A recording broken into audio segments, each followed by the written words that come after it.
दोस्तों question number 94 है अब जिसमें एक ट्रेंगल गिवन है, जिसमें एक राइट एंगल ट्रेंगल गिवन है कुछ इस तरीके से, और बी वर्टेक्स पे 90 डिग्री एंगल बन रहा है यहाँ पे। ये ए हो गया, ये हो गया ई वर्टेक्स। अब ए बी जो साइड दे रखी है वो 16 है, वो और नीचे वाली जो बी ई साइड है वो है 8 सेंटीमीटर टोटल। इसके अंदर एक स्क्वायर इंसर्ट करना है बच्चे, लार्जेस्ट पॉसिबल स्क्वायर। अब मान लिया हमने उसकी साइड y है तो ये भी y होगा, ये भी y होगा, तो ये भी y होगा। अगर यहां से यहां तक ये y है तो ऊपर वाला कितना हो जाएगा 16 माइनस वाई। यहां से यहां तक अगर ये y है तो यहां से यहां तक कितना हो जाएगा 8 माइनस वाई हो गया, होगा कि नहीं।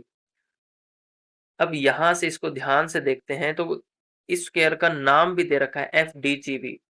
ये एफ, ये डी मान लिया, ये जी मान लिया, और बी तो है ही हमारे पास। हमें निकालना क्या है इस स्क्वायर की साइड, मतलब y का मान ज्ञात करना है। y का मान कैसे ज्ञात करेंगे ये देखते हैं। अब हमें पता है कि जो ट्रेंगल एबीसी है, एरिया ऑफ ट्रेंगल एबीसी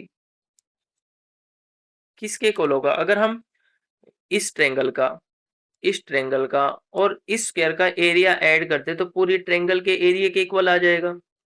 कैसे, अगर मैं area of triangle A F D plus area of triangle E G D plus area of square, square कौन सा, ये है स्क्वायर है एफ डी जी बी। अगर मैं इनके एरिया को सेपरेटली सोल्व करके ऐड कर दूं तो ये पूरी ट्रेंगल जो ए बी ई थी इसका एरिया आ जाएगा। तो यहां से हम फार्मूला लगाते हैं ए 1/2 बेस इंटू हाइट। जो बड़ी ट्रेंगल है, बड़ी ट्रेंगल में बेस कितना है 8, बेस इंटू हाइट, हाइट कितनी दे रखी है 16, is equal to area of A F D. जो ट्रेंगल ए, इस ट्रेंगल का एरिया निकालना अब ए एफ डी, बेस कितना है वाई और इसकी हाइट कितनी है 16 माइनस वाई, तो 1/2 Y into 16 minus Y plus area of triangle E G D. अब नीचे वाली ट्रेंगल है जो ये ट्रेंगल है ई जी डी, इस ट्रेंगल का एरिया बेस कितना है 8 माइनस वाई और इसकी हाइट कितनी है वाई, तो क्या हो जाएगा 1/2 base into height plus and area of this square is Y into Y, मतलब वाई स्क्वायर। अब इसको सोल्व करते हैं। पहले तो हम क्या करते हैं 1/2 से दोनों तरफ मल्टीप्लाई कर लेते हैं ताकि ये 1/2 हट जाए। यहाँ से 2 से मल्टीप्लाई किया तो ये कैंसिल हो गया, तो 8 इंटू 16 इज इक्वल टू, यहाँ पे बचेगा 2 से 2 कैंसिल हो जाएगा। जब मैं इसको पूरे को मल्टीप्लाई करूंगा यहाँ से ये 2 हट जाएगा, यहाँ से ये 2 हट जाएगा, यहाँ पे 2 से मल्टीप्लाई हो जाएगा। तो मैं अंदर डायरेक्ट मल्टीप्लाई कर रहा हूँ y की, y into 16, 16y minus Y square plus 8y minus Y square plus Y square, 2y square, 2 से मल्टीप्लाई किया था। यहाँ पे ध्यान से देखो माइनस 1y यहाँ पर है plus 8y minus 1y square यहाँ पे है, एक यहाँ पे माइनस 2y स्क्वायर और यहाँ पे 2y स्क्वायर यहाँ पे है, और ये ऐसे कैसा 8 into 16, 8 into 16 is equal to ये कितना हो जाएगा 24y, इससे ये कैंसिल हो गया। यहाँ से हमें y की वैल्यू ही तो चाहिए थी, y की वैल्यू क्या आ जाएगी 8 इंटू 16 अपॉन 24, 8 थी 24 से इसको कैंसिल किया तो y की वैल्यू आ जाएगी 16 अपॉन 3, जो कि हमारी साइड ऑफ स्क्वायर है। Are you getting. तो हमारा आंसर हो जाएगा इसमें ऑप्शन नंबर बी, इस केस में ऑप्शन नंबर बी करेक्ट हो जाएगा। चलिए दोस्तों, अब क्वेश्चन नंबर 95 सोल्व करते हैं। क्वेश्चन नंबर 95 में गिवन क्या है कि if in a triangle ABC we have angle 90 degree at B and ये इंग्लिश में ये मिसिंग है, यहाँ पे हम देखते हैं हिंदी में BC जो साइड है वो 5 सेंटीमीटर है, साथ में दे रखा है AC minus AB is what 1 centimetre. इसको निकाल लेते हैं, क्या आएगा देखते हैं। इसको ध्यान से देखते हैं, अब सोल्व करते हैं। चलिए,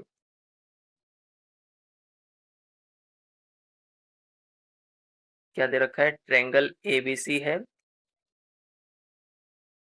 BC साइड है वो है 5 सेंटीमीटर, बी पे 90 डिग्री एंगल बन रहा है, साथ में दे रखा है इसका difference AB sorry AC minus, साथ में दे रखा है AC minus AB is equal to 1। अगर मैं AB को x मान लेता हूं तो AC की वैल्यू क्या आ जाएगी, AC की वैल्यू आ जाएगी, AB को दूसरी तरफ लेके जाएंगे 1 प्लस AB 1 प्लस एक्स, तो यहाँ पर इसकी वैल्यू होगी 1 प्लस। हमें वैल्यू इसकी निकालनी है, साइन सी और कोस सी चाहिए मेन तो हमें इसमें। इससे पहले हम क्या करते हैं, x की वैल्यू निकाल लेते हैं पाइथागोरस थ्योरम यूज करके। By using Pythagoras theorem will get 1 plus X square is equal to X square plus 5 square. इसका होल स्क्वायर खोलते हैं, इसका होल स्क्वायर खोला तो 1 स्क्वायर मतलब 1, यहाँ पे बनेगा एक्स स्क्वायर, 2 इंटू ए इंटू बी होता है, तो यहाँ पे 2 इंटू ए इंटू एक्स हो जाएगा इज इक्वल टू, ये एक्स स्क्वायर है plus 5 square is what nothing but 25। X square से एक्स स्क्वायर कैंसिल किया, इनकी मल्टीप्लाई की तो यहाँ पे हमारे पास क्या बचेगा 2x, इनकी मल्टीप्लाई करते हैं तो ये तो आ गया 2x इज इक्वल टू ये 25। ऐसे कैसा, इस 1 को दूसरी तरफ भेज दो माइनस हो जाएगा मतलब 24। तो यहाँ से x के लिए सोल्व करो तो x की वैल्यू आ जाएगी 12 centimetre.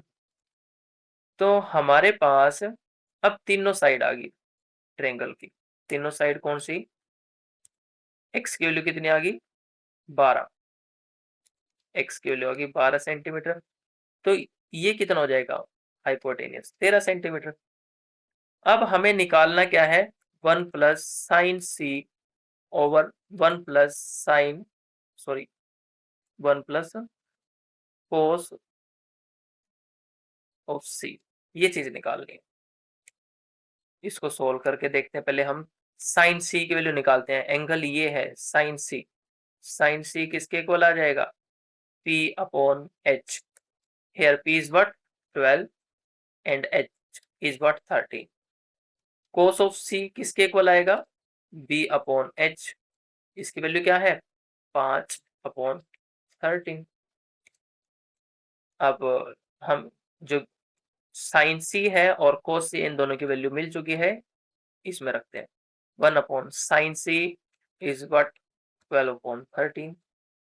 Next 1 upon 5 upon sorry 1 plus 5 upon 13 is equal to, solve किया एलसीएम लिया ऊपर, बचा क्या 13 plus 12 upon 13 upon 13 plus 5 upon 13, इससे ये कैंसिल किया तो हमारा आंसर आ जाएगा, तो जोड़ो ऊपर वालों को 25 बटे में 18, जो कि ऑप्शन नंबर सी है। This is the correct answer. Okay, यहाँ पर ऑप्शन नंबर सी ठीक हो जाएगा। अब नेक्स्ट क्वेश्चन देखते हैं बच्चे। नेक्स्ट क्वेश्चन में मेरे को थोड़ी सी मिस्टेक लग रही है, बाकी इसके हिसाब से भी सोल्व हो जाएगा। क्वेश्चन तो कुछ और है ये एक्चुअल में, ये पूरा क्वेश्चन यहाँ तक था, ये इक्वेशन यहाँ पे कुछ मिसिंग है, लेकिन हम इसी के हिसाब से सोल्व करते हैं जैसे इसने दे रखा है। इसके हिसाब से सोल्व करते हैं तो 1 को दूसरी तरफ लेके जाओ, तो यहाँ पे क्या बनेगा, sine square Q is equal to 3 minus 1 that is 2। Sine Q की वैल्यू क्या आ जाएगी, प्लस माइनस √2, और √2 की वैल्यू क्या होती है 1.41। क्या ऐसा हो सकता है कि साइन की वैल्यू 1 से बड़ी आ जाए? नहीं हो सकता, ये चीज नहीं हो सकती। तो इसमें ऑप्शन नंबर डी करेक्ट हो जाएगा।